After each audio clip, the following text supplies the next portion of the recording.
அகில இந்திய குடிமைப்பணி தேர்வில் கடுமையாக உழைப்பை கொடுத்து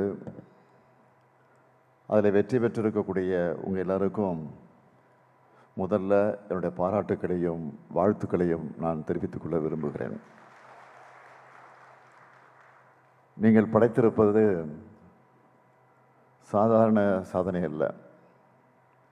இந்தியாவிலேயே ஏன் உலக அளவிலேயே மிகவும் கடினமான தேர்வுன்னு யூபிஎஸ்சி தேர்வைத்தான் சொல்லுவாங்க.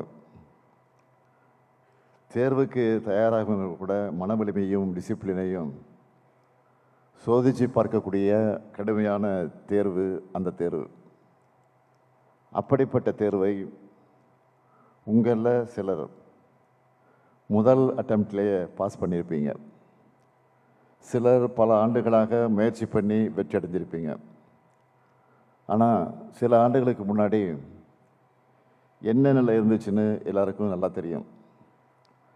தமிழ்நாட்டில் இருந்து யூபிஎஸ்சி தேர்வில் வெற்றி அடைகிற மாணவர்கள் எண்ணிக்கை வெகுவாக குறைஞ்சிக்கிட்டே வந்துச்சு.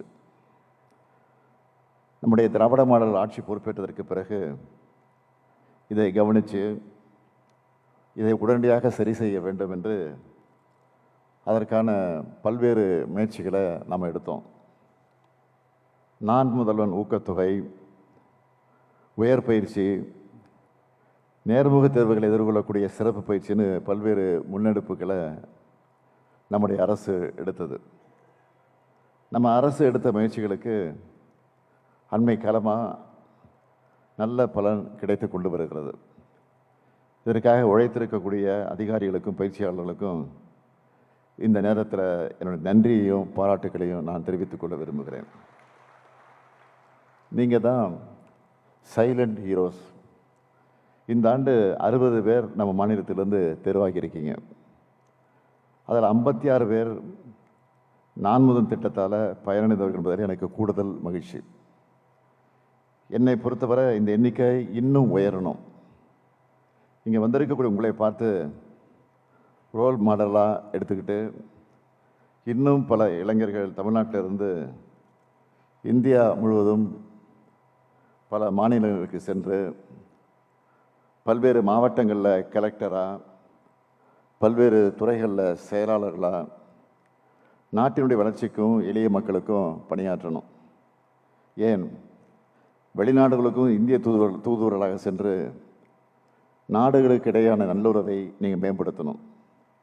பொதுவாக ஆட்சியாளர்களாக இருக்கக்கூடிய நாங்கள் 5 ஆண்டுகளுக்கு ஒரு முறை தேர்தலை சந்திக்க நம்பிக்கையை நாங்கள் பெறணும். ஆனால் யூபிஎஸ்சி தேர்வில் வெற்றி அடைஞ்சு ஐஏஎஸ், ஐபிஎஸ் போன்ற பொறுப்புகளில் அமர உங்களுக்கு அப்படிப்பட்ட ஒரு தேவை அமையவில்லை. 30 ஆண்டுகளுக்கு மேலே தொடர்ச்சியாக உங்கள் பணியை செய்யக்கூடிய வாய்ப்பு உங்களுக்கு இருக்குது. இந்த வாய்ப்பு உங்களை மேலும் பொறுப்புடையவர்களாக உயர்த்தணும். அடக்கத்தையும் மனிதநேயத்தையும் வளர்க்கணும். அதிகாரிகள் என்றால் அலட்டலாக இருக்கணும்னு அவசியம் இல்லை. சாதாரண மக்கள்கிட்ட கூட அன்பாக பண்பாக நடந்துக்கிட்டு அதுதான் உங்கள் பேரை காலத்துக்கும் நிலைக்க செய்யும். அப்படி அன்பும் அடக்கமும் சமூக நீதியையும் பார்ப்பையும் அடிப்படையாக வச்சு இந்தியாவுடைய ஏற்றத்துக்கு நீங்கள் ஒவ்வொருத்தரும் உழைப்பீங்க. தமிழ்நாட்டுக்கு ஒரு சிறப்பான பெருமையை தேடி தருவீங்கன்னு நான் நம்புகிறேன்.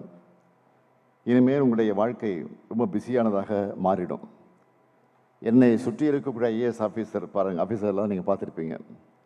ரெஸ்ட் என்பதே பெரும்பாலும் கிடையாது.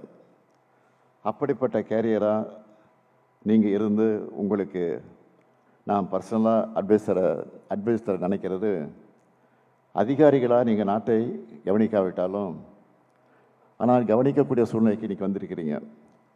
உங்கள் வீட்டையும் குடும்பத்தையும் அதே அக்கறையோடு நீங்கள் கவனிக்கணும்.